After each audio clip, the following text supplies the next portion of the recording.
it kind of looks like it's back together now, but not quite. Basically, what I decided to do here was waterproof that BEC that comes in this box. So I put the Corrosion X all over that. That's amazing. In case you're wondering what I'm using for that, I'm using this industrial crazy stuff. This is crazy. It's like green goo. And the pump won't even pump it out. I have to actually dump it out. I don't know why they put a pump on there, because it just doesn't work. It's really gooey, thick kind of stuff. So the BEC is now completely waterproofed and put back into this container here on the side. That'll work fine forever. You can see the fan here now on the back of the doghouse. So when you look at that from the top, it's pretty straightforward. Like, there's no real visual, it's nice. It's clean. You look down in the fan hole, can't see much there, nothing on the doghouse. When you look in the back, you can see a little tiny bit of the transmission in there, but, from the 20-foot view, you'll never see that. No, it's really clean. So what I've done here, I still have to sort out how I'm going to do this wiring in here, because there's a bunch more stuff I have to sort. I want to tidy all this up so it kind of disappears. Now, this is the extension that comes from the BEC to give the throttle its signal. Because of that, I put this little 2-prong dongle on here, because I'm not using the red wire. So you can see how I've actually just taken the red wire out of that connection. I just pulled the center pin out of that little dongle thing. So when I put these two together, the ESC will not be feeding power to the receiver. The receiver's being fed by that giant back in there. Now, the rest of the wiring, this is just sitting here, so I should be able to get this off. I put the switch under the ESC, and it's actually pretty easy to reach that, surprisingly enough. You can just reach underneath the muffler here and just flick the switch. Clickety-click, that's it. Now, I'm trying to think through what to do with the battery. The battery tray in this thing is actually in here. It's in there. You're supposed to take out 2 screws on the center cross member and slide that out, and then drop in a giant nickel size battery pack in there. You could fit that in. I'm not a fan. This truck is very, very heavy in the front right now, so there is not a lot of weight in the back. That would make it a really good idea to put the battery in the back, except that I don't want to have to run an extension all the way to the back. I still may end up doing that if I can find a way to make this thing kind of a little more quick release, if you will. Or if I can get my battery in there without actually having to remove anything. Like, I want the battery to be a quick release kind of a setup. So if I can figure that out, I'll probably keep it in the back just to help out the weight distribution a little bit.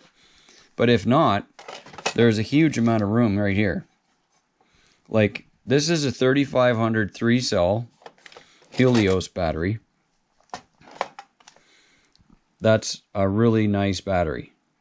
And it should last in a huge amount of time on this thing. And it's 3 cells thick already, so I could easily fit a 3-cell 5200 in here, or any other huge battery, because, I mean, that battery just gets swallowed in that hole. You could make a little tiny shelter box over top of that and not even see it. The only disadvantage with that is it's up high, but because it's forward of the center line considerably, I don't think you'll have an issue with this long wheelbase. That amount of weight isn't going to change the driving capability that much. Although having it back here and keeping it low and centered, I think it might be still better in a couple of ways. But at the, this thing already weighs 20 pounds or something. So, moving around a half a pound battery is not going to change a lot. It just won't. So that's where I'm at with this. The doghouse is going to get put back on. It's hard to see, but and I'm glad it's hard to see, but there's a little tiny plug right here for the fan.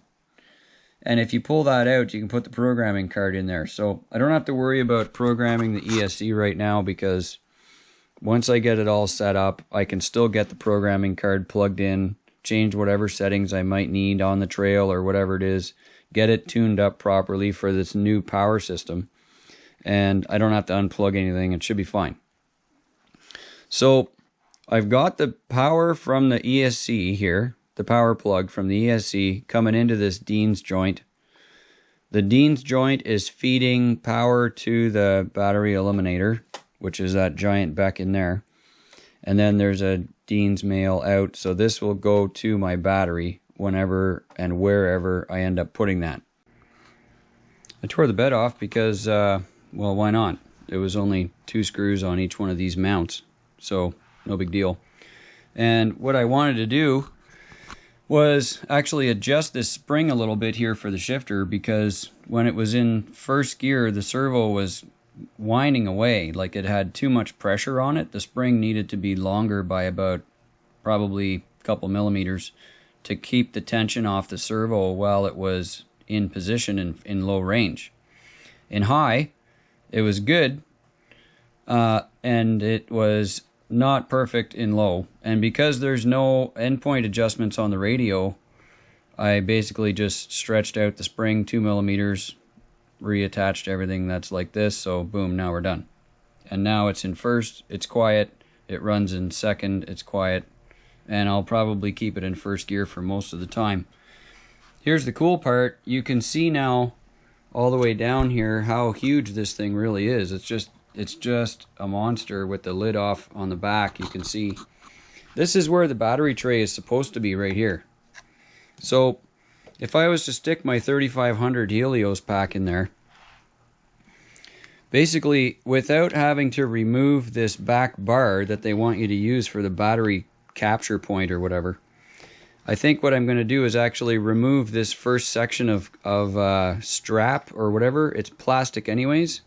So if I take this first piece off, I can easily slide this in and drop it down and have it sit in the hole here. And then I'll put a couple of felt liners in there so that it doesn't damage the battery pack. And I should still have plenty of room in the back here underneath to put the battery connection in and then tuck it all in so it's out of the way. And then I will get my weight in the back, which we discussed in the other video.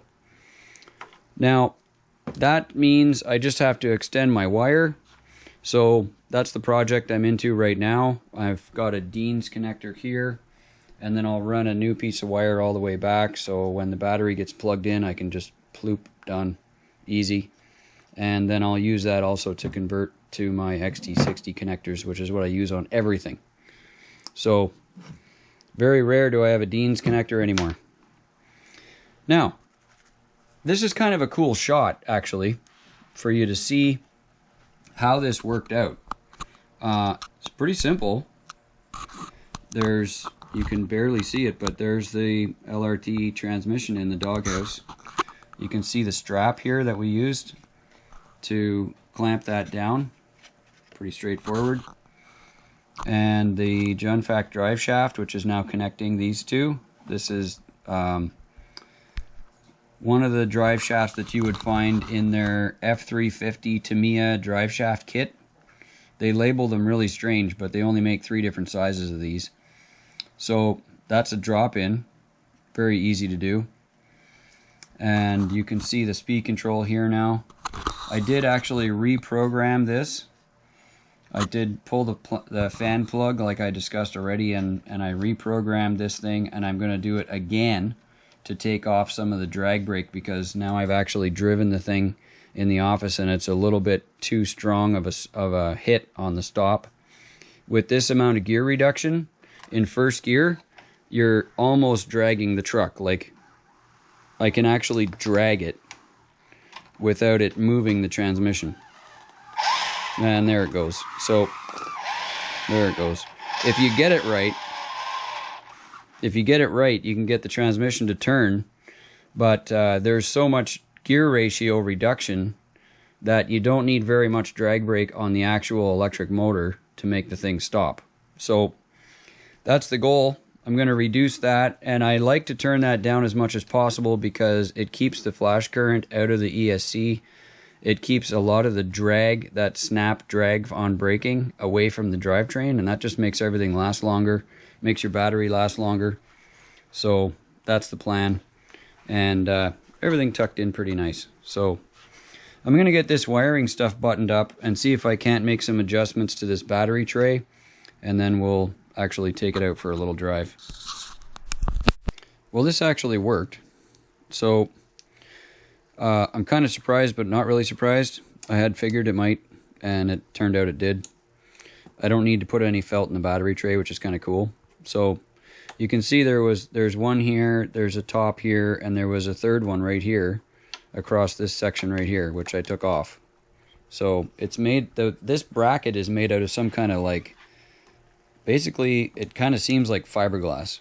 Hard to describe, but it's a really grainy, I don't know, looks like fiberglass, looks like molded fiberglass. So cut that off, smoothed it out a little bit, and then on this section right here, I just kind of chamfered this off right here a little bit underneath to kind of smooth off the edge so the battery would slide in a little easier. And now the result is you can just stick the battery through the access at the back here and then just drop it in. If you need to, you can pop it up from underneath because there's a huge gap underneath here. You can see that. And then just slide that all the way in. There's lots of room for the connectors, and that'll all just wrap in nicely inside, no problem. And the bed sits flat here, so you still have lots of access here. You can get in underneath. There's lots of room.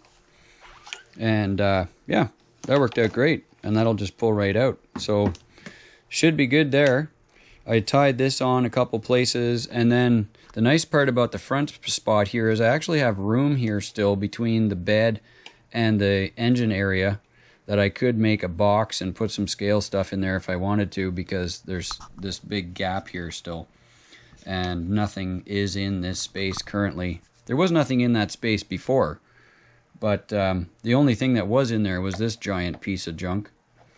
So, you know, if I really wanted to get to it, I could cut this in half and then kind of stick it back on there just to cover up that stuff, but I really don't feel like that's necessary. I'll try to make a box there instead. That should be a little better use of the space. Anyway, there's that, and pretty good. I'm going to put the bed back on and then take it out for a bit of a ride.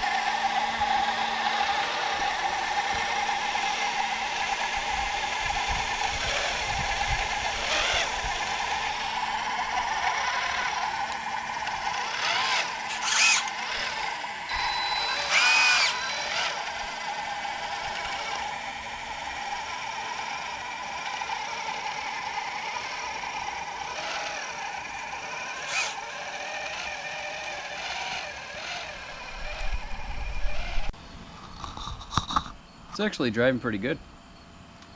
I have already tore off the mud flaps here, right in the front of the center rear axle. Apparently, if you try to climb over something and you pinch the rubber mud flap against the tire, the motor will tear the mud flaps off. So, I probably will also take off the rear mud flaps because these will tend to get hung up on stuff when you're descending hills and dropping off of stones and stuff. So other than that, I'm going to put the driver in. Maybe I'll get to some lights this week, but I want to actually drive it next weekend at an event. So it's definitely ready for a drive, that's for sure. And pretty excited. Be on the lookout for some legit trail video at our next event. See you later.